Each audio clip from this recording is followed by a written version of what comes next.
Shalom jemaat Tuhan, puji syukur kita masih bisa beribadah pada hari ini. Mari kita bersama-sama bersatu dalam doa sebelum kita memulai ibadah kita hari ini. Terima kasih Tuhan, puji syukur kami panjatkan kehadirat-Mu buat setiap kebaikan Tuhan, kasih setia Tuhan, pemeliharaan Tuhan dalam setiap kehidupan kami. Kami sungguh bersyukur memiliki Allah yang luar biasa dalam kehidupan kami. Engkau Tuhan yang tidak pernah meninggalkan kami, Engkau yang selalu ada bersama dengan kami, Engkau yang selalu mengasihi dan memperhatikan kami Tuhan. Terima kasih buat setiap kebaikan Tuhan, terima kasih Bapa. Pada hari ini Tuhan, kami ingin beribadah bersekutu kepadamu Tuhan. Kami ingin memuji, menyembah Tuhan. Terlebih lagi kami ingin mendengarkan kebenaran firman-Mu Tuhan. Tuhan biar kiranya Engkau memberkati ibadah hari ini Tuhan.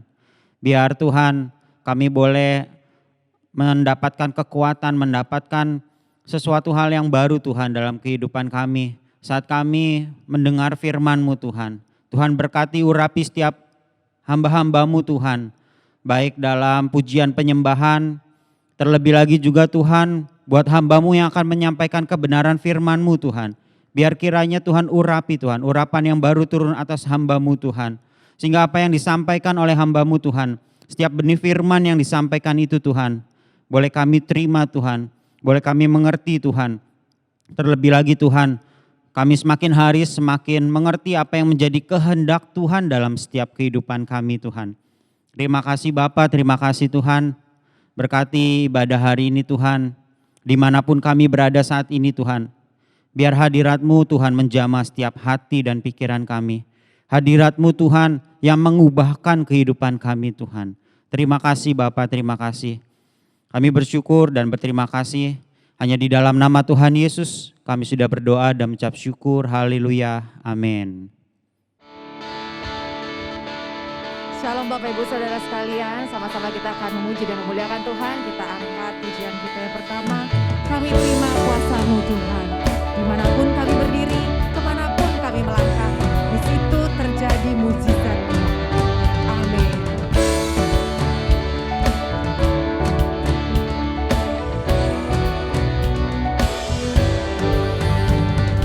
Kami yang telah ditebus dengan darah yang kudus, mengangkat pujian bagi-Mu.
kami berdiri, kemanapun kami kan pergi, di situ pasti mujizatmu terjadi. Kami terima kuasa-Mu Tuhan, kami terima kuasa-Mu Tuhan, kami terima kemenangan yang Engkau sediakan untuk kami bawa di setiap langkah. Dimanapun kami berdiri, kemanapun kami kan pergi, di situ pasti mujizatmu terjadi. Di situ pasti mujizatmu terjadi. Di situ pasti mujizatmu terjadi.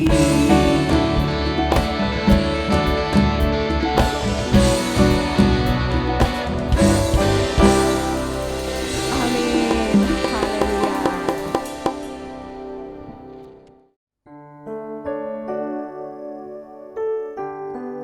Kekuatan kami dan penghiburan kami hanya di dalam Engkau Tuhan. Haleluya.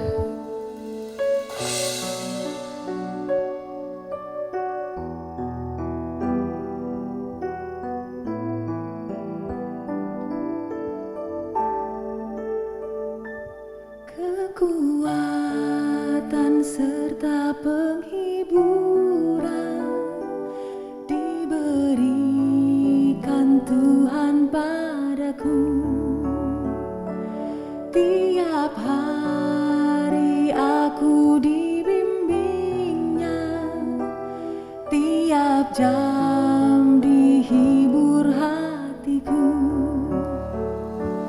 Dan sesuai dengan hikmat Tuhan, ku diberikan apa yang perlu. Suka dan derita bergantian, memperkuat imanku. Kita katakan sekali lagi, kekuatan serta penghiburan. Kekuatan serta penghiburan diberikan Tuhan padaku. Tiap hari aku dibimbingnya, tiap jam dihibur hatiku. Dan sesuai dengan hikmat Tuhan, ku diberikan apa yang perlu. Suka dan derita bergantian, memperkuat imanku.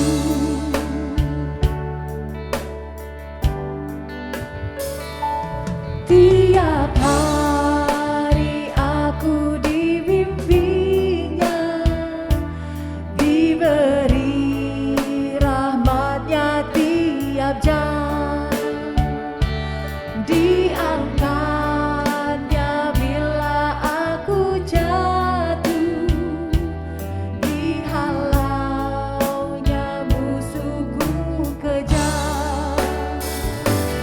Yang namanya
Mari Bapak Ibu sekalian, sebelum kita memberikan persembahan, membawa korban syukur kita yang terbaik bagi Tuhan, kita bersatu dalam doa.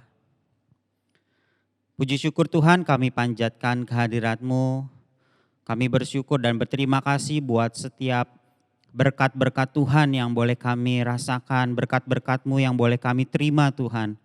Dan pada saat ini kami ingin belajar memberi yang terbaik Tuhan untuk Engkau, mengembalikan apa yang menjadi persembahan kami untuk-Mu Tuhan. Biar kiranya Tuhan memberkati setiap kami, Kau yang menjamah setiap hati kami Tuhan. Sehingga kami memberi yang terbaik dari hati kami memberi dengan sukacita Tuhan. Sehingga nama Tuhan yang dipermuliakan dan kerajaan-Mu semakin diperluas di bumi ini Tuhan. Terima kasih Bapa, terima kasih, kami bersyukur hanya di dalam nama Tuhan Yesus. Kami sudah berdoa dan mengucap syukur, haleluya, amin. Bapak, Ibu, Saudara sekalian dapat memberikan persembahan melalui nomor rekening berikut ini.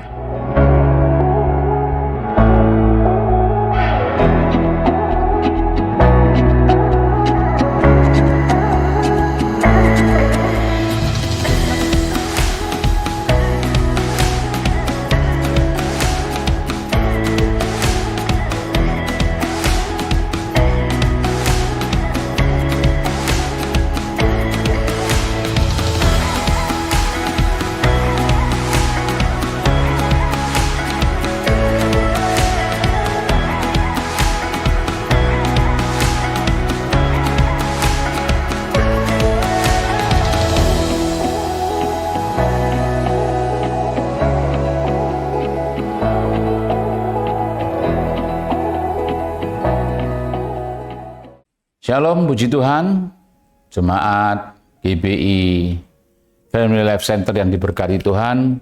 Saya akan berbagi berkat. Terima kasih atas waktu dan kesempatan bagi saya untuk bisa berbagi pada pagi hari ini. Terima kasih Pak Gembala, Pak Dr. Dwijo bersama dengan Ibu, Pak Anton bersama dengan Ibu. Kami percaya biarlah kita bisa bertemu kembali saat ini karena Tuhan mengaruniakan kekuatan dan kesehatan bagi kita. Nah, pada kesempatan kali ini saya akan berbicara tentang bertumbuh dan berbuah.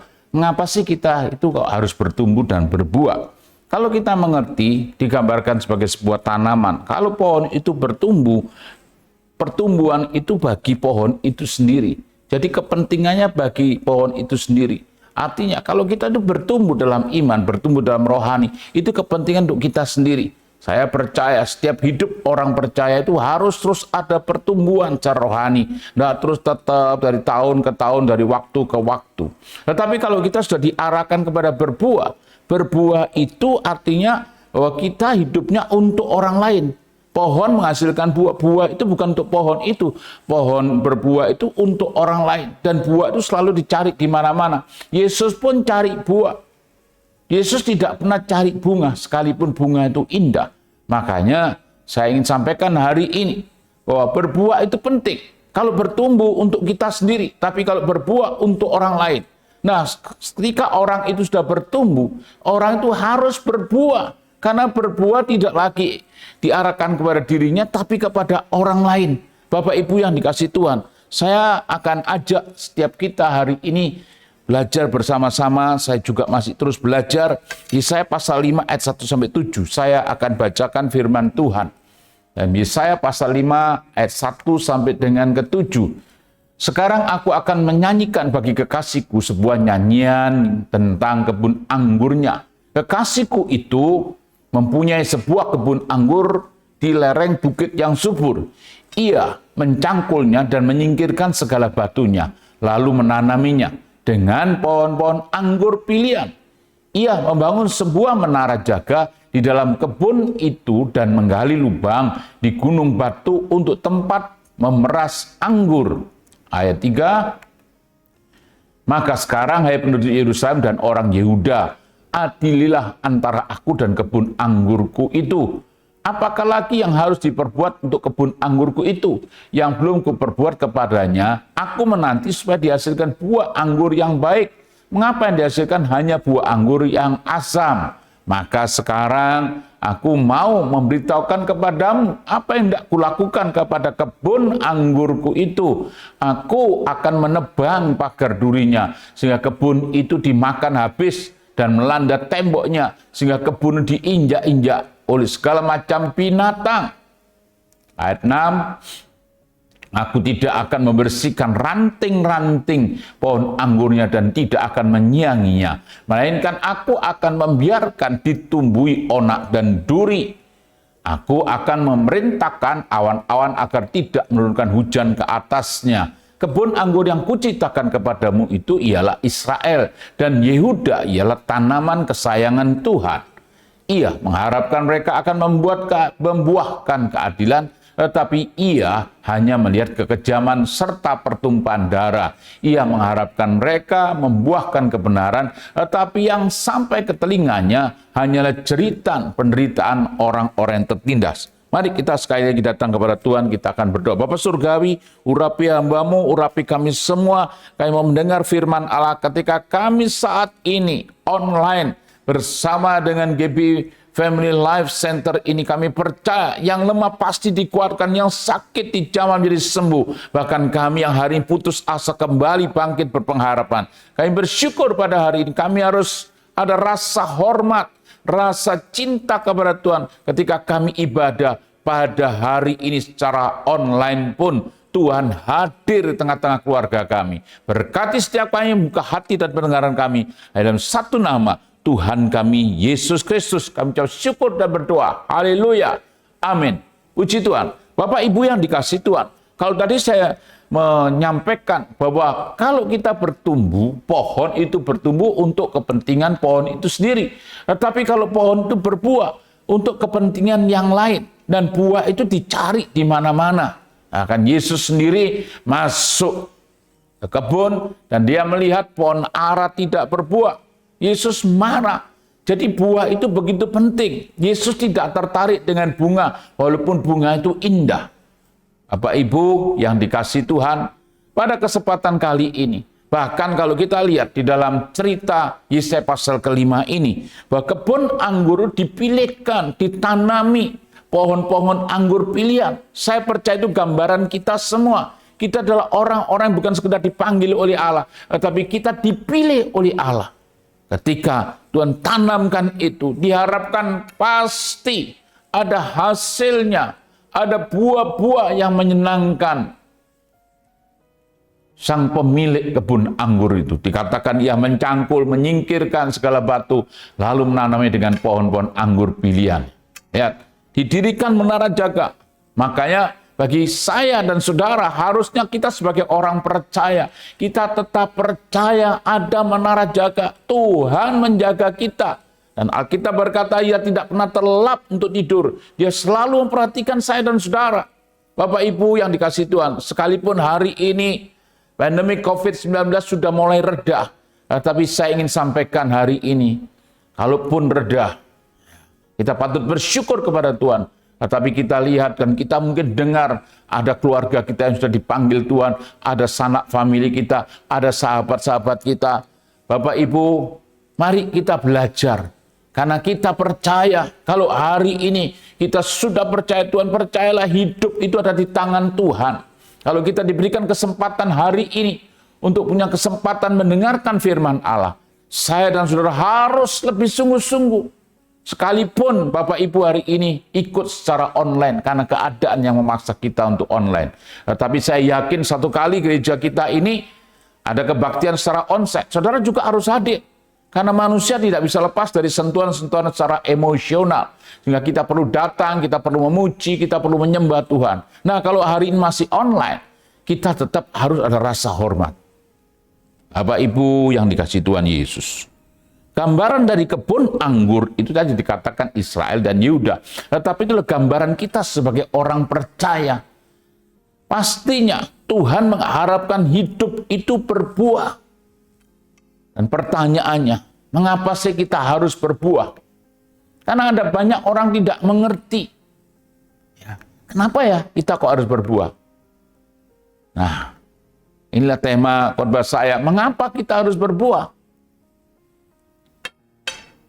Kan kalau buah itu dicari oleh banyak orang. Ya. Kalau saudara ke Israel akan melihat banyak macam buah-buahan. Dan Israel adalah salah satu negara mengekspor buah-buahan ke Eropa. Bapak Ibu, semua buahnya luar biasa. Ya. Bahkan saya pernah datang ke sebuah kebun, yaitu kebun jeruk waktu itu. Kebun jeruk di sana. Saya tanya, ini benihnya dari mana? Dia berkata, benihnya ini dari Tiongkok. Ketika ditanam semuanya rata. Tingginya memang hanya 2,5 meter. Ya, 2 meter mungkin kalau jeruk itu. Sekarang ini dikembangkan lagi secara bioteknologi. Pohon kurma tidak perlu tingginya sampai 8 meter. Sudah secara luar biasa 3 meter saja rata. Secara efisien, secara waktu, ya, efisien waktu, tenaga, itu lebih menguntungkan. Nah, ya memang tidak bisa dipakai di ukuran Indonesia. Saya berkata kepada teman-teman waktu itu, kalau di sana mungkin masih bisa dibuat begini. Di Indonesia pohonnya tinggi, bisa 6 meter, bisa 7 meter, pun masih dilempari batu. Nah kalau pendek begini sama pohonnya bisa hilang. Bapak Ibu yang dikasih Tuhan, pada kesempatan kali ini saya ingin menyampaikan mengapa sih kita harus berbuah.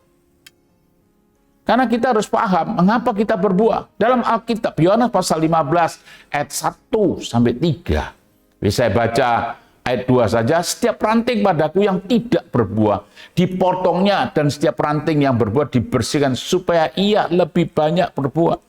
Jadi berbuah itu diharapkan oleh Tuhan, bahkan lebih banyak berbuah. Nah, dikatakan di sini sebagai perumpamaan pohon anggur. Memang pohon anggur adalah pohon yang unik, saudara. Ada anggur warna merah, ada anggur warna hijau, ada anggur warna hitam, ya. Tetapi ini semua pohon anggur yang dihasilkan di Timur Tengah, konteksnya Timur Tengah. Kalau itu pohon anggur adalah pohon, sebetulnya pohon yang tidak berbentuk. Butuh sentuhan tangan manusia untuk membentuk, mengarahkan pohon itu. Nah, itulah gambaran hidup saya dan saudara. Kita butuh sentuhan tangan pencipta kita untuk kita menerima arahan-arahan. Sampai pohon itu kadang-kadang perlu dipangkas supaya keluar buahnya. Nah, Bapak Ibu yang dikasih Tuhan, pagi hari ini, pada kesempatan kali ini, yang ingin saya sampaikan bahwa buah itu diharapkan. Makanya di sini, kalau kita berbuah, pertanyaannya mengapa kita berbuah, dikatakan di dalam Injil Matius pasal ketiga ayat 8 sampai 10. Jadi hasilkan buah yang sesuai dengan pertobatan. Dan janganlah mengira bahwa kamu dapat berkata dalam hatimu, Abraham adalah bapa kami, karena aku berkata kepadamu, Allah dapat menjadikan anak-anak bagi Abraham dari batu-batu ini. Kapak sudah tersedia. Mari baca sama-sama dengan saya. Kapak sudah tersedia pada akar pohon. Dan setiap pohon yang tidak menghasilkan buah, yang baik, pasti ditebang dan dibuang ke dalam api. Jadi Tuhan itu sudah mengharapkan buah. Jadi karena buah itu adalah perintah Tuhan. Bahkan kalau kita mengerti perintah, perintah itu harus dikerjakan. Perintah itu harus dilakukan. Kalau perintah itu tidak dilakukan, itu ada konsekuensi dari perintah itu. Bahkan kalau saudara membaca bahwa salah satu mandat ilahi itu adalah dalam Kejadian pasal 1 ayat 8. Ya, setelah Allah memberkati mereka, berfirmanlah Allah. Nah, ketika Allah berfirman, itu ada 5 mandat ilahi. Mandat yang pertama dikatakan beranak cucu, bertambah banyak, penuh taklukan, berkuasa. Beranak cucu itu bicara be fruitful. Artinya jadilah berbuah. Jadi berbuah itu merupakan mandat ilahi. Makanya setiap anak Tuhan harus menghasilkan buah. Saya dan saudara harus betul-betul menghasilkan buah. Buah itu bisa dinikmati oleh banyak orang. Dimanapun kita berada. Melalui keluarga kita, melalui bisnis kita, pekerjaan kita, melalui gereja kita. Saya mengembalakan di sebuah kota kecil yang tidak besar. Keberadaannya ini kalau pendeta di kota kecil itu, semuanya orang kenal, semuanya orang tahu, Bapak Ibu yang dikasih Tuhan. Makanya saya lebih jaga hati-hati atas hidup ini. Jangan sampai perilaku saya ini ya, Yang pasti jangan sampai menyedihkan Tuhan, hati Tuhan. Terlebih lagi perilaku saya ini jangan sampai juga menyedihkan orang lain. Sehingga saya harus jaga lebih hati-hati. Nah, hidup berbuah itu akan dirasakan oleh banyak orang. Kalau buah itu perintah, mari hari ini. Artinya saya dan saudara sedang mengerjakan salah satu mandat ilahi, be fruitful itu. Makanya setiap saya dan saudara, perintah itu harus dikerjakan. Perintah itu jangan diabaikan. Saya bisa katakan di sini bahwa bicara berbuah itu adalah perintah Tuhan. Perintah Tuhan harus berbuah. Mari kita sama-sama ucapkan ini. Perintah Tuhan harus berbuah. Sekali lagi, perintah Tuhan harus berbuah. Siapapun kita hari ini. Tidak kenal usia, engkau muda, engkau sudah tua, ya, engkau pelayanan di apa saja bidangnya, tetap harus menghasilkan buah. Sehingga artinya kehidupan saya dan saudara itu bisa dirasakan oleh orang lain yang kepingin tahu. Karena buah itu mewakili dari keberadaan pohon itu, saudara. Apa yang dirasakan oleh orang lain itu akan membawa dampak. Mari pada kesempatan kali ini, tepat sekali di saat pandemi COVID-19 ini, kita harus tetap berbuah. Kenapa kok tetap berbuah? Karena itu perintah Tuhan. Kalau itu perintah Tuhan, harus kita lakukan tanpa ada alasan apapun. Masa sulit, masa sukar, masa enak, masa tidak enak. Harus berbuah.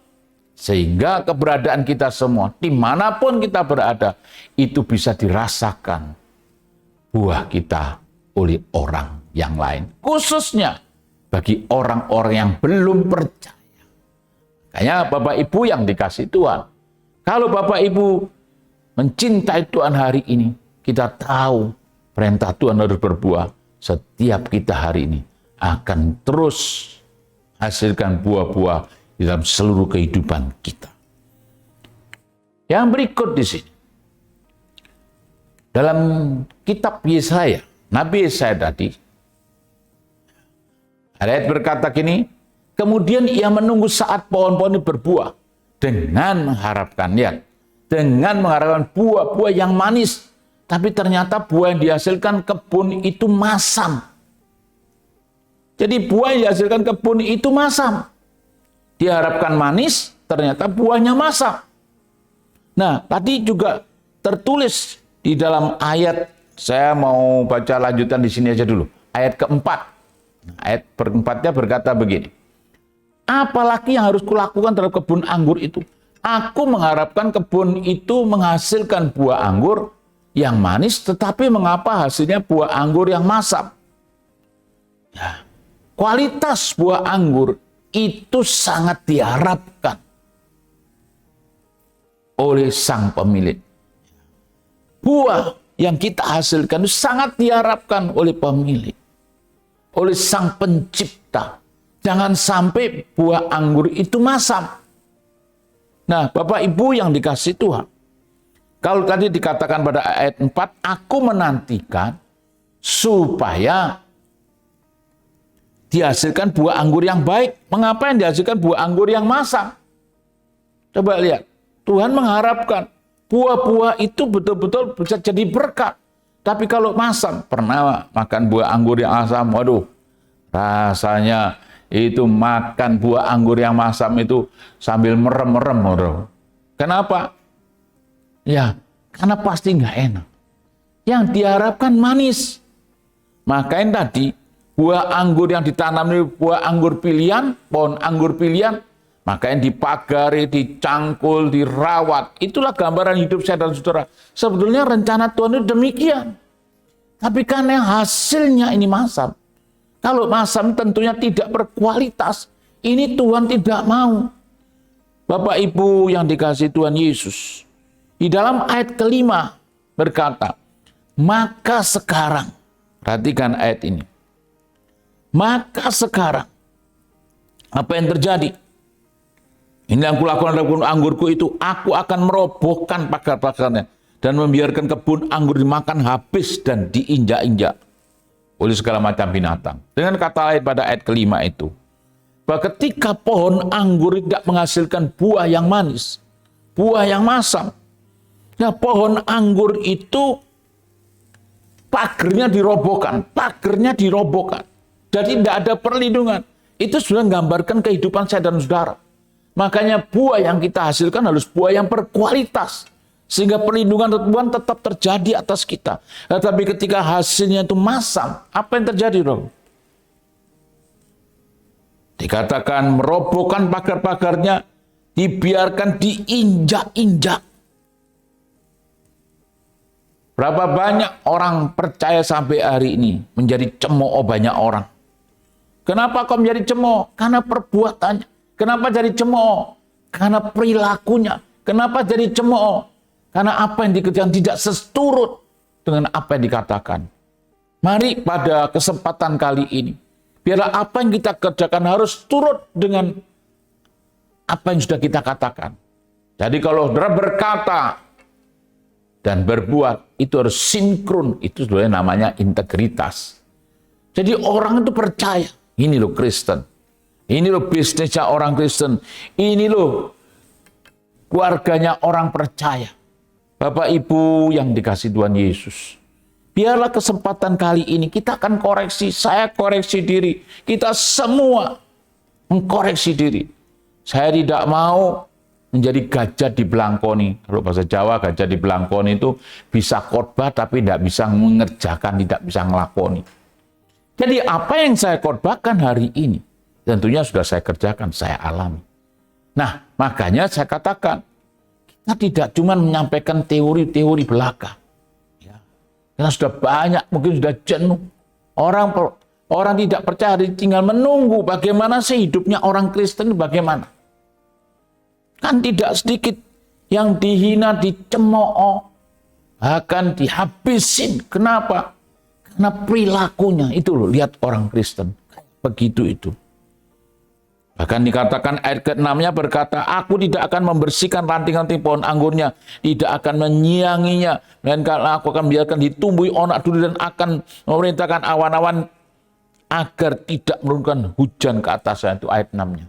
Jadi dengan kata lain, nggak ada berkat hidupnya.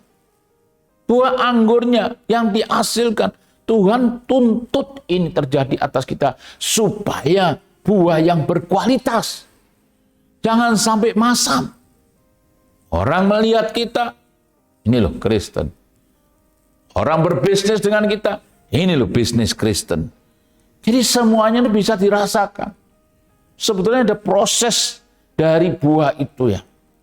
Makanya saya ingin katakan, berapa banyak orang percaya hari ini belum bisa menjadi berkat.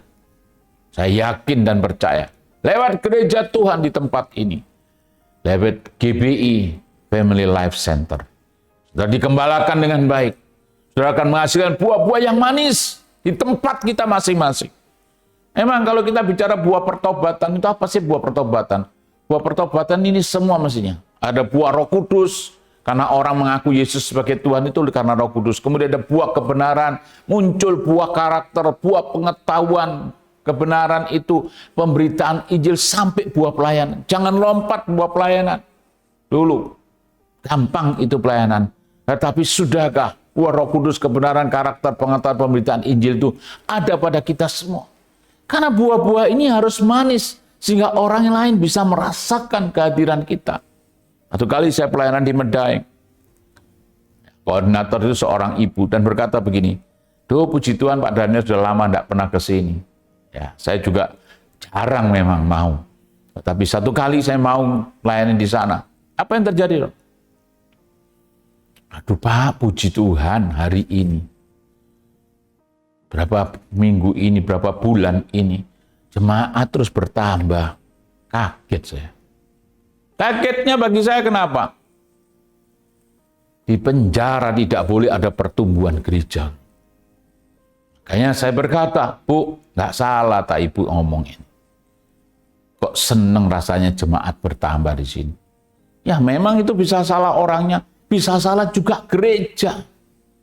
Nah, firman Tuhan itu keras seperti pedang bermata dua. Sehingga mengkoreksi, membongkar dosa. Tapi kenyataan Matius, Markus, Lukas, Yohanes ada di penjara. Bahkan ada orang yang keluar masuk. Kalau hotel sih boleh, ini tahanan. Saya berkata, Bu, berdoa supaya di penjara ini kosong, nggak ada orang percaya. Nah nanti saya gimana? Gampang kalau pelayanan ibu. Kok mengharapkan jemaat banyak? Kok mengharapkan jemaat bertambah? Ya salah. Kalau di luar penjara itu harus bertumbuh, bertambah. Secara kualitas, nanti juga secara kuantitas. Tapi kalau di dalam penjara tidak ada pertumbuhan gereja. Mari pada kesempatan kali ini, koreksi kita. Buah kita manis atau masam. Makanya gereja itu tidak terus boleh mensurga, sementara gereja tidak membumi. Nah kalau bicara tentang buah, mestinya ada di sini semua menjadi berkat di 7 pilar ini. Mulai dari keluarga kita, bagaimana keluarga kita? Saya kenal Bapak Gembala Saudara sudah cukup lama. Saya melihat perjalanan hidup imannya. Memang gerejanya tidak besar, saudara. Apa artinya gereja besar, tapi keluarganya berantakan? Apa artinya jemaatnya ribuan, tapi keluarganya hancur berantakan? Gembalakan yang sukses sudah menggembalakan keluarga dulu, baru menggembalakan orang lain. Lihat di sini, ada family, ada bisnis, ada media, ada gereja, ada edukasi, art, sampai government.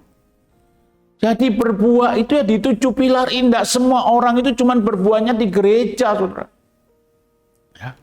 Sampai ada orang pernah ngomong gini, Pak, kalau di gereja itu, betul Pak, kayak malaikat. Rasanya tidak nyentuh bumi, terbang terus, saudara. Tapi kalau sudah di rumah, Pak, betul Pak, kayak setan. Ya, saya percaya itu bukan di sini. Dan tidak ada di jemaat GBI Family Life Center. Tidak ada. Itu di Afghanistan. Nah, Bapak Ibu yang dikasih Tuhan, kalau kita mau koreksi diri, sudahkah kita berbuah? Karena tuntutan Tuhan pada buah ini, buah yang berkualitas. Makanya mulai keluarga kita menghasilkan keluarga yang berkualitas. Bagaimana anak-anak kita, bagaimana menantu kita, semua anak-anak itu harus berkualitas hasilnya. Bagaimana dengan bisnis kita, media, gereja harus berjalan dalam 2. Pelayanan sosial, ada pelayanan roh, spiritual. Ini harus bersama, berbarengan. Nah terus gereja dibawa mensurga. Gereja tidak pernah membumi, tidak pernah menyentuh lagi daratan bumi ini. Sehingga nggak mengerti. Pendidikan juga tidak mengerti, dipikir ini duniawi. Kalau masih jadi artis itu duniawi. Kalau kerja di pemerintahan duniawi, salah besar Bapak Ibu. Hari ini saya ingin ajak kita berbuah di 7 pilar ini. Menjadi berkat ya di 7 pilar ini. Tidak apa-apa kalau memang ada yang di pemerintahan masih dihukum, di politik, silakan. Jadi berkat di sana. Masih jadi artis, art, entertain. Tidak masalah. Ya. Tapi jadi berkat di sana. Berbuah di sana. Memenangkan rekan sejawatnya. Di edukasi, di pendidikan juga begitu. Gereja juga demikian. Di media, ada media cetak, media elektronik, media televisi, di bisnis, keluarga khususnya. Ayo kita hasilkan buah yang berkualitas. Kenapa? Karena itu harapannya Tuhan. Kalau Tuhan mengharapkan buah yang berkualitas, tapi kenyataannya buah tadi tidak berkualitas, apa yang terjadi Bapak Ibu? Diinjak-injak. Makanya sampai hari ini kekristenan itu dihina orang, dicemooh orang, orang tidak mau tahu tentang saudara ada di gereja mana, seberapa besar salib yang kau pasang, bukan itu loh. Tetapi saya dan saudara hari ini harus belajar kembali supaya kita hari ini buah kita itu betul-betul buah yang diharapkan Tuhan, dan ini menjadi jawaban. Kenapa? Harapan Tuhan harus berkualitas.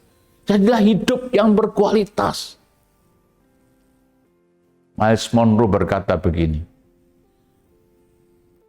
orang selalu menuntut lamanya waktu untuk dia hidup. Tetapi kalau hidupnya lama tapi tidak berkualitas, ngapain? Pendek waktu tapi berkualitas, keren. Tapi yang lebih keren lagi, hidup yang panjang tapi hidupnya terus jadi berkat sampai akhir hidup kita. Bapak Ibu yang dikasihi Tuhan Yesus, mari pada kesempatan kali ini saya ajak semua yang mendengarkan firman Allah pagi ini, berjanji di hadapan Tuhan, harapan Tuhan harus berkualitas. Ayo diucapkan sama-sama, harapan Tuhan harus berkualitas. Kalau tidak berkualitas, tadi pagernya dirobohkan, sudah tidak disiangi, biar dibiarkan begitu. Hidup nggak jadi berkat. Bukan karena lamanya hidup, tidak. Bukan lamanya kita menjadi orang percaya, bukan. Tapi hidupnya tidak mencerminkan kehidupan Kristus.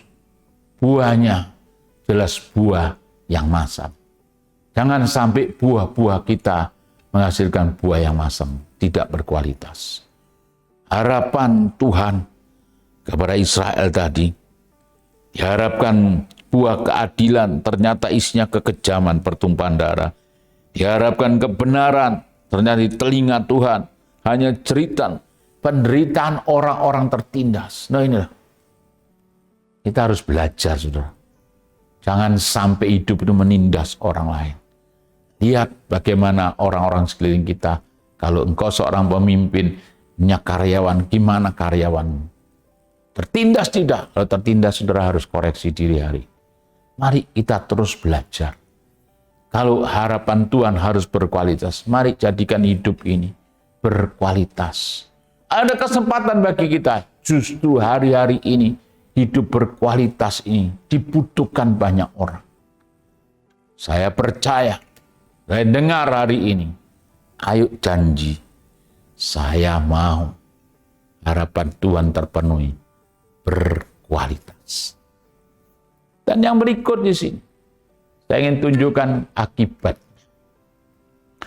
Ayat 8, ayat 9, ya.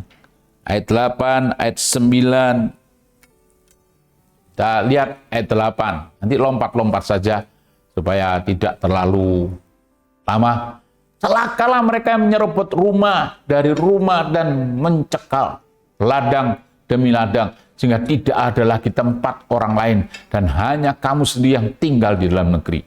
Ayat 11, celakalah mereka yang bangun pagi-pagi dan terus mencari minuman keras dan duduk-duduk sampai malam hari, sedang badannya dihangatkan anggur.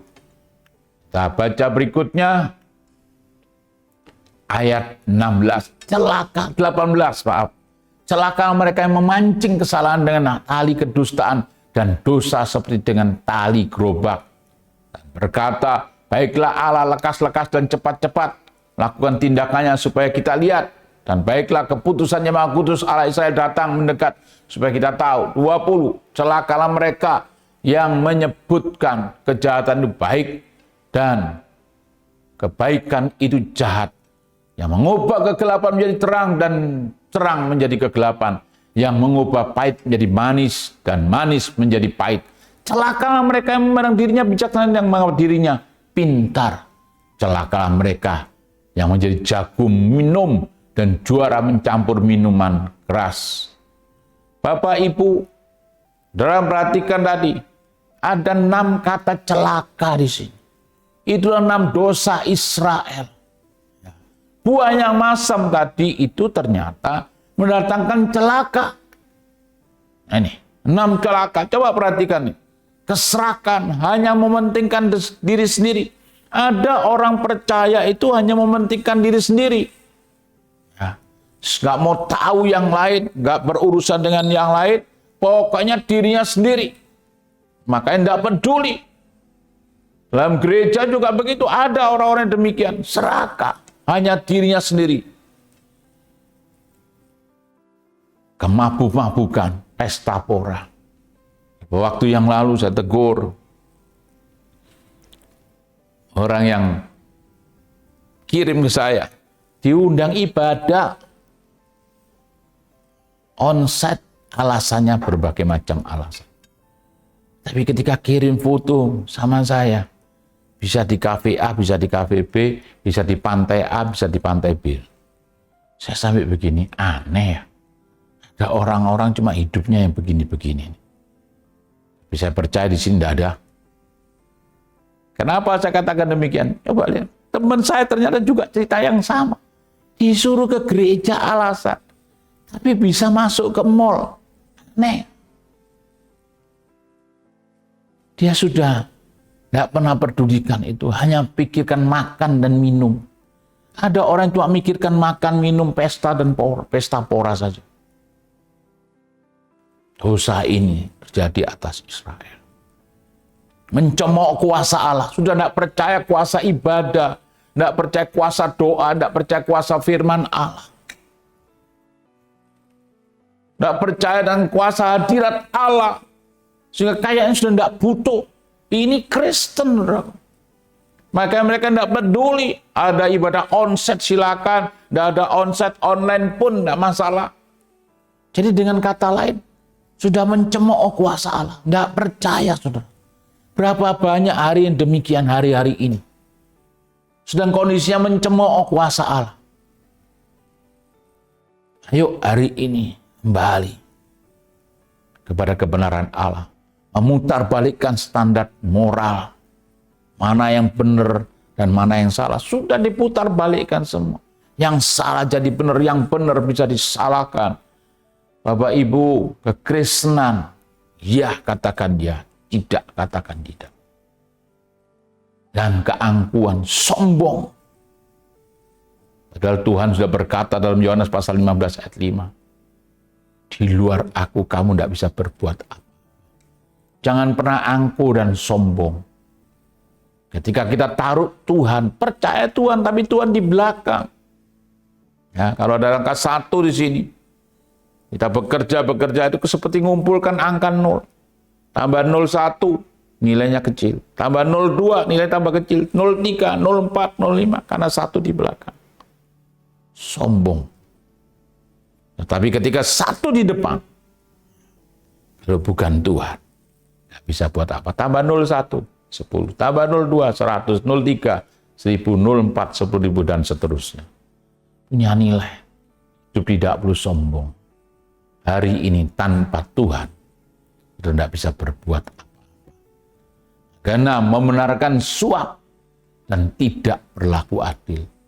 Ayo hari ini, setiap kita anak Tuhan, jangan benarkan suap. Suap itu artinya begini, yang salah dirubah jadi benar.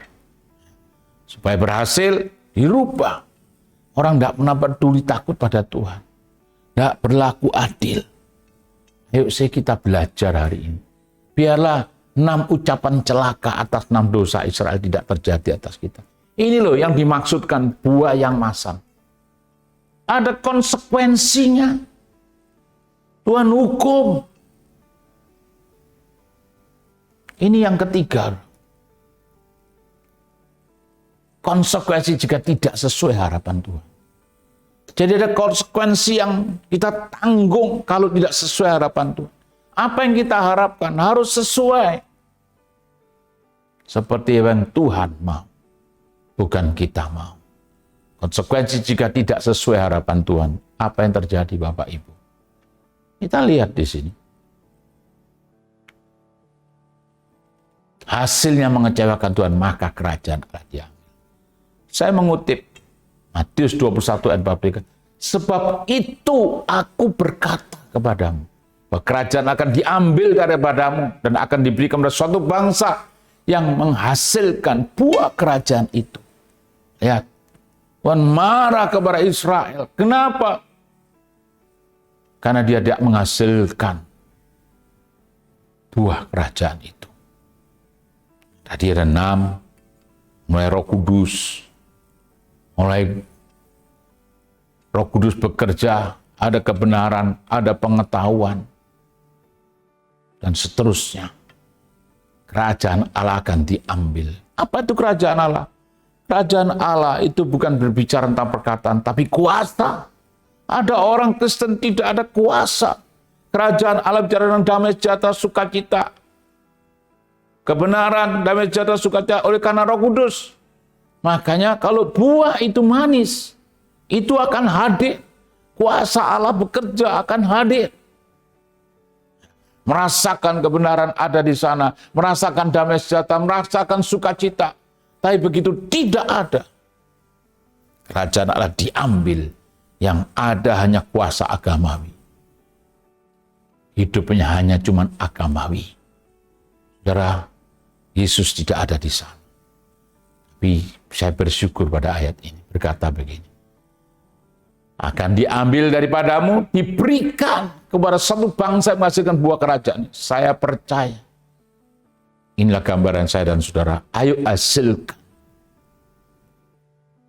buah-buah yang manis, yang menyenangkan, yang sesuai harapan Tuhan.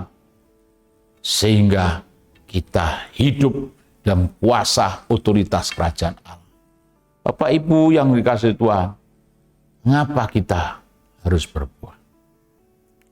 Sini ada jawaban. Perintah Tuhan, kita harus berbuah. Yang kedua, harapan Tuhan harus buah yang berkualitas.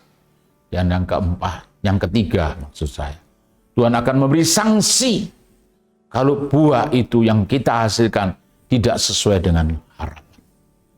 Ayo kita hari ini yang bisa menjawab. Kalau kita berbuah, memang itu perintah Tuhan. Tapi buah yang bagaimana?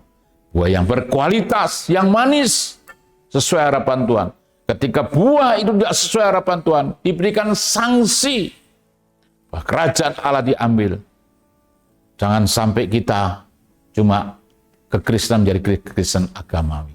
Cuma ritual-ritual. Kristen harus ada kuasa. Sehingga kuasa itu yang bisa menjawab hari ini. Otoritas Tuhan akan bekerja atas setiap hidup orang percaya. Saya tutup dengan sebuah kisah. Ada seorang anak berusia 14 tahun. Ketika itu ditinggalkan oleh ibunya di trotoar. Di salah satu jalan di Florida. Lama 3 hari, anak tidak tahu dia harus kemana, mencari makan sendiri. Dia mengais makanan dari sisa-sisa orang yang makan makanan di got 3 hari. Tapi anak ini bisa bertahan. Satu kali ada seorang pemuda yang keluar dari sebuah toko, namanya Dave Rudens. Dave melihat anak ini dan akhirnya diberi makan, diajak ke rumahnya. Ketika diajak ke rumahnya, semuanya mulai dirawat kembali. Kemudian di gereja Dave Rudens ini lagi mengadakan retreat kaum muda. Muda ini bernama Bill Wilson diikutkan retreat. Dalam retreat itu terhadap perjumpaan dengan Tuhan. Jumpa merubah Bill Wilson yang tadinya tidak percaya, yang tadinya sekedar agamawi, dirubah oleh otoritas kerajaan Allah sehingga hidupnya berubah total. Dan anak ini terus jadi besar sampai kuliah, sampai selesai, dan tergugah hatinya karena dia tadinya tolong oleh orang, diselamatkan oleh orang, ketika dia tidak tahu lagi kemana orang tuanya. Dan apa yang terjadi? Bill Wilson dipakai Tuhan hari ini. Dia punya pelayanan Metro Ministry di kota New York. Metro Ministry ini khusus pelayanan kepada anak-anak yang terabaikan. Nyata dia punya pelayanan sekolah minggu yang terbesar di Amerika dengan anggota 21.000 anak. Dan sudah merebak sampai ke Indonesia juga ada. Dan saya yakin dan percaya hari ini, saudara, buah-buah Bill Wilson bisa dirasakan lebih banyak. Siapa dia? Orang yang tidak ada harapan. Tapi ketika ketemu Tuhan, kembali bangkit, harapan. Karena ikut retreat tadi. Dan hari ini menjadi berkat bagi banyak orang. Kalau Bill Wilson bisa, kita pun hari ini bisa juga. Karena kita punya Tuhan yang sama akan menjamah saya dan saudara pada kesempatan kali ini. Mari, bagi kesempatan ini, buka hati saudara. Kita merenungkan kembali, Bapak Ibu semua hari ini. Ayo kita ambil sikap hormat. Mari kita semua bangkit berdiri. Kita akan berdoa. Tutup mata, semua tutup mata, baik hari ini, saudara yang dalam persoalan dan tidak dalam persoalan, mari kita semua merenungkan firman Allah. Bapa Surgawi, hamba berdoa hari ini. Kami harus bertumbuh dan berbuah. Kalau kami bertumbuh untuk kepentingan kami sendiri, pertumbuhan iman kami, pertumbuhan rohani kami terus jadi dewasa.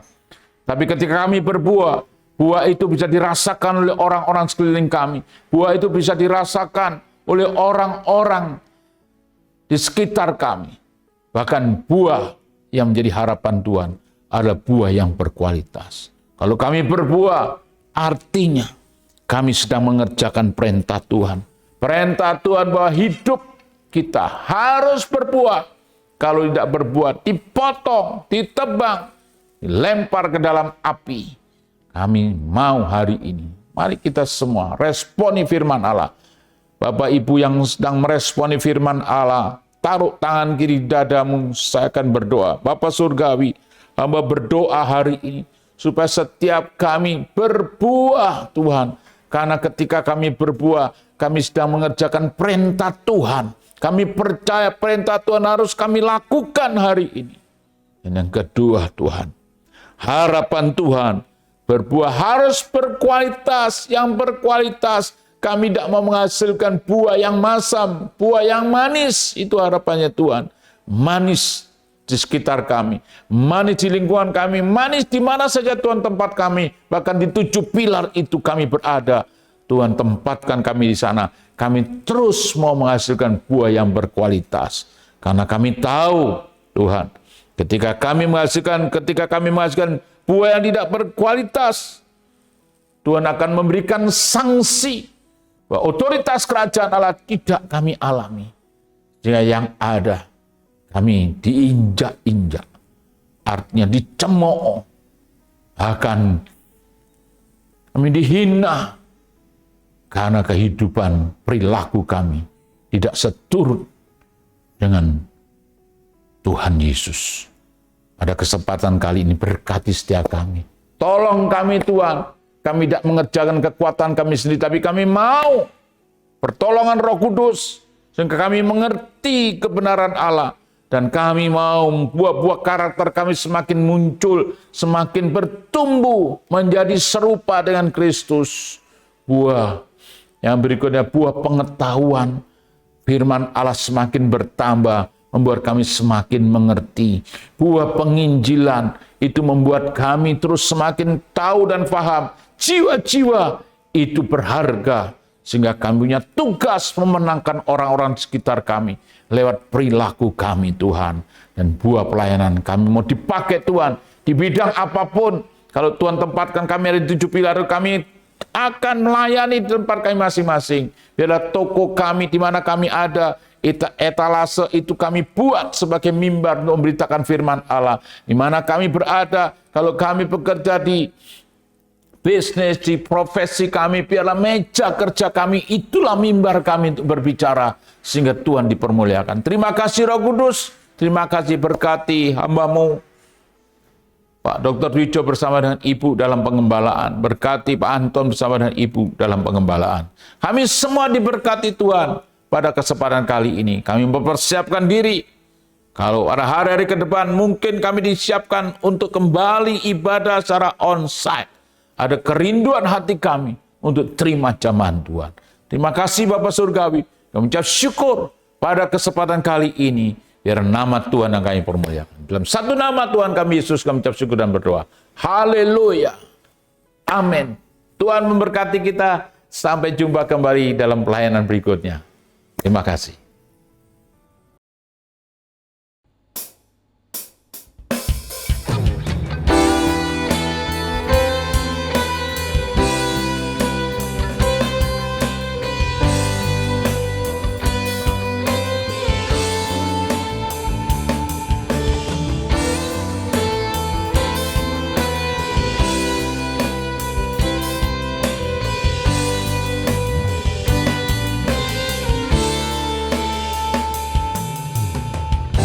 Tuhan berkati dan lindungi, sinari dengan wajah-Nya dan beri karunia. Tuhan hadapkan wajah-Nya dan beri damai.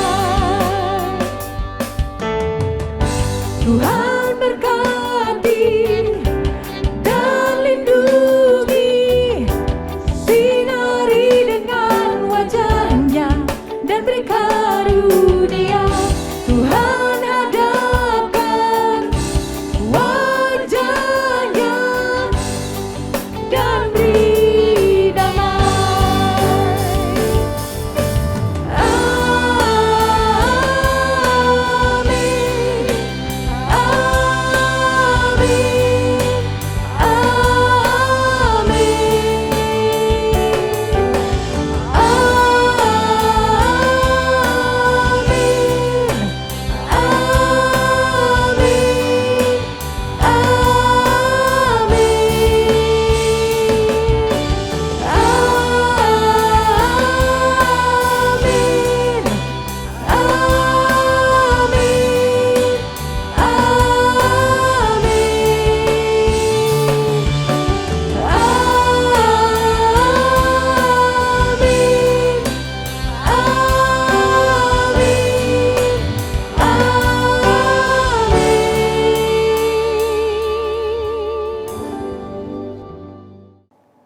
Mari saudara kita akhiri ibadah pada hari ini. Puji Tuhan, kita bersyukur pada Tuhan. Kemenangan sudah diberikan buat saudara dan saya dan kita akan mengalami kemenangan. Dari kemenangan pada kemenangan yang berikutnya. Puji Tuhan. Mari kita bangkit berdiri, kita akhiri ibadah kita dan kita bersatu hati dalam doa. Siapkan hatimu untuk menerima berkat Tuhan. Siapkan hidupmu untuk diberkati Tuhan. Terima kasih Tuhan Yesus.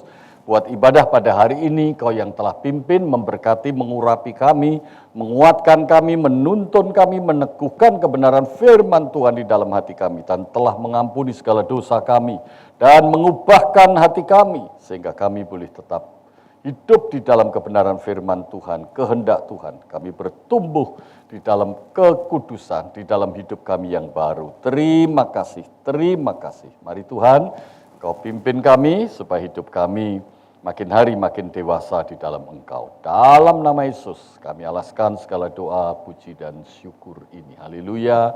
Dan sekarang saudara-saudaraku yang dikasihi Tuhan, angkat kedua tanganmu, buka hatimu, dan terimalah berkat Tuhan. Saudara-saudara yang dikasihi Tuhan, Tuhanlah yang melindungi dan memberkatimu selalu.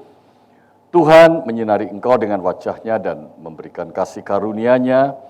Tuhan menghadapkan wajah-Nya kepadamu dan memberikan damai sejahtera-Nya. Dan sekarang terimalah rahmat dan berkat Allah yang melimpah, kasih anugerah Tuhan Yesus Kristus, kuasa, pimpinan, persekutuan dan penghiburan Roh Kudus, menyertai dan memenuhi hidupmu mulai hari ini sampai selama-lamanya. Haleluya. Semua yang diberkati dalam nama Yesus. Mari bersama katakan, amin. Amin. Tuhan memberkati.